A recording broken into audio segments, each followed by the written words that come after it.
Până dimineața și vouă, berbecilor, berbecuțelor. Ia să vedem ce are divinitatea să vă transmită astăzi. Uite, a vrut să arate lumea și simt să o iau, da? E un pic așa mai trebuie ascunsă. Azi, 6/6, berbec. Ia să vedem, încheiere de ciclu. Ce închei tu, berbecule? Ce închei? Aici închei ceva, ori o muncă, ori un...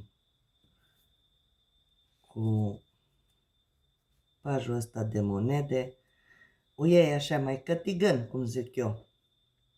Ai obosit într-o relație, ai obosit la un job, ai obosit la o școală, la orice. Lumea este ceva ce închei, ce termini, sau poate chiar ai terminat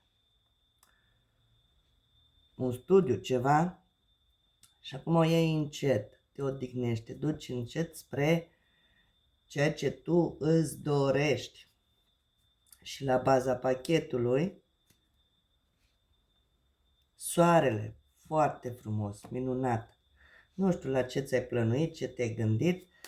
Cert este, bine ar fi, da, cu lumea, pentru că lumea 21 este încheiere, indiferent prin ce ai trecut până în momentul de față, închei ceva într-o situație, da?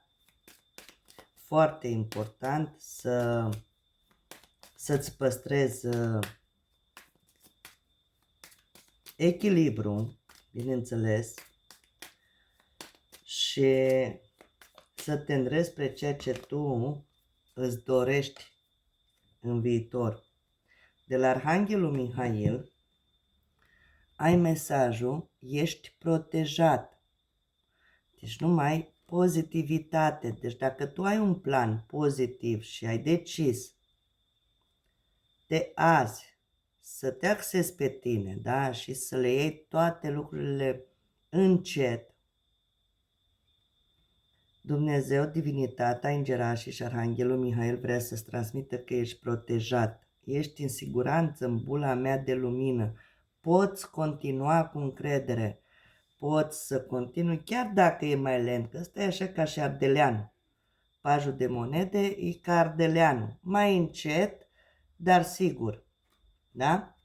De ce? Pentru că te îndrezi la soare, spre soare. Foarte frumos mesajul și al vostru. Vă doresc o zi binecuvântată. Grijiți de voi, nu uitați să-mi dați follow, aștept și comentariile voastre. Și important, nu uitați că citirea este la general, nu este pentru toată lumea. Mai ales cei care nu ați hotărât și nu vă iubiți suficient. Exact cum stă aici cartea lumea, încheiere de ciclu, încheiere de probleme, încheiere de tot, ori le lași și pleci încet. Doar pentru tine, ori, da? Nu este pentru toată lumea, este la general, luați doar ceea ce rezonează cu voi. Oricum, în ceea ce tu ți-ai proiectat, Doamne, Doamne, divinitate, te îndrepți spre soare, asta vrea să-ți spună. Și spre o familie împlinită. Regina de cupe, asta vrea să-ți transmită.